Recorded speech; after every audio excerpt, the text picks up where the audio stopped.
Hey guys, I wanted to wish you a Merry Christmas, and I hope that you have some wonderful times with your family and your friends, your loved ones, that the Lord will open up doors of opportunity for us. I've been praying a lot for that this week, that the Lord will open doors of opportunity to minister the gospel.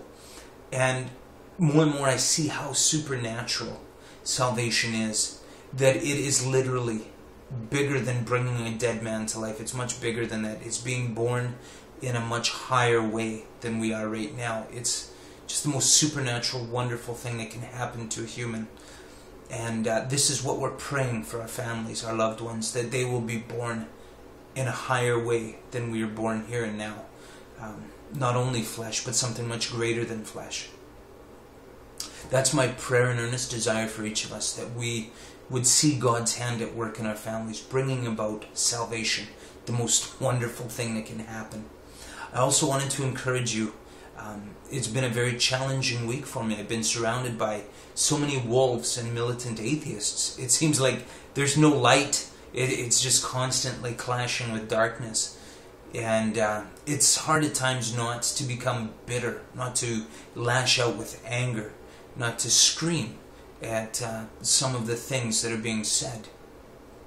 But the thing that really demonstrates to me if I'm talking to a wolf or a saint is the fruit. Are they here with their nostrils flared, their eyes bulging, screaming at people? Well, they're not ministering by the power of the Holy Spirit.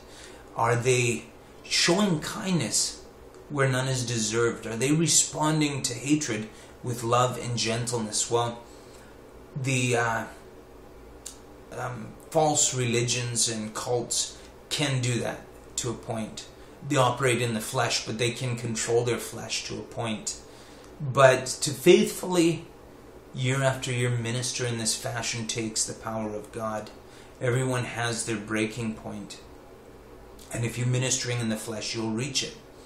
But if you're ministering in the power of the Holy Spirit, then you have a river of living water welling up within you that will continually replenish you and strengthen you. And remember, the battle belongs to the Lord. It's in the Lord's hands. We minister the truth, we share the light, and the responsibility becomes theirs. I left one debate by saying simply, I have spoken the truth. It is now in your hands to accept or reject. And the response I got back was a lot of bleep, bleep, blank, blank, coward, this and that. And that's perfectly acceptable. They're not born again. They're not expected to act like a saint. They're confused. They're in darkness. Satan has them in bondage. It would be so wicked of me to judge them on the same standard as a believer. So I want to encourage you not to get embroiled in the back and forths. Debates over Trinity and when the rapture will occur exactly. These are the endless genealogies Paul tells us about. They don't glorify God. Trinity, for example. You have the Bible describing a relationship that is 1 + 1 + 1 = 1. Now, of course, we're going to have differing views on what that means. We're going to have differing ideas of what the Trinity is, but frankly, we are not able to comprehend the nature of that relationship. We won't fully understand.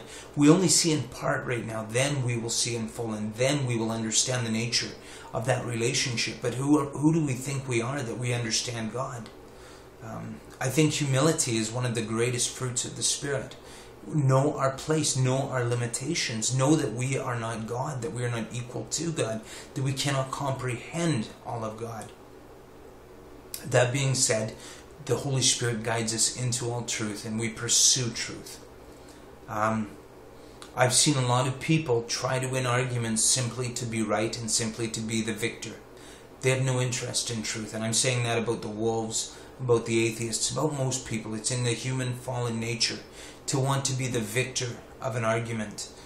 Heedless of truth, heedless of what's right, they just want to win a fight. And I want your heart to be soft. I want my heart to be soft. I don't want to conform to their ways. Paul says in the last days, the increase of wickedness is going to make most people's love grow cold. That may have been in the Gospels, I'm sorry. But the point being, this day and age is making people grow cold. They're losing compassion. And if you don't see it, just go down to any store right now this time of year. You'll see people stepping over each other. I was driving through town a couple of days ago, and every time I stopped, the car behind me got beeping on the horn.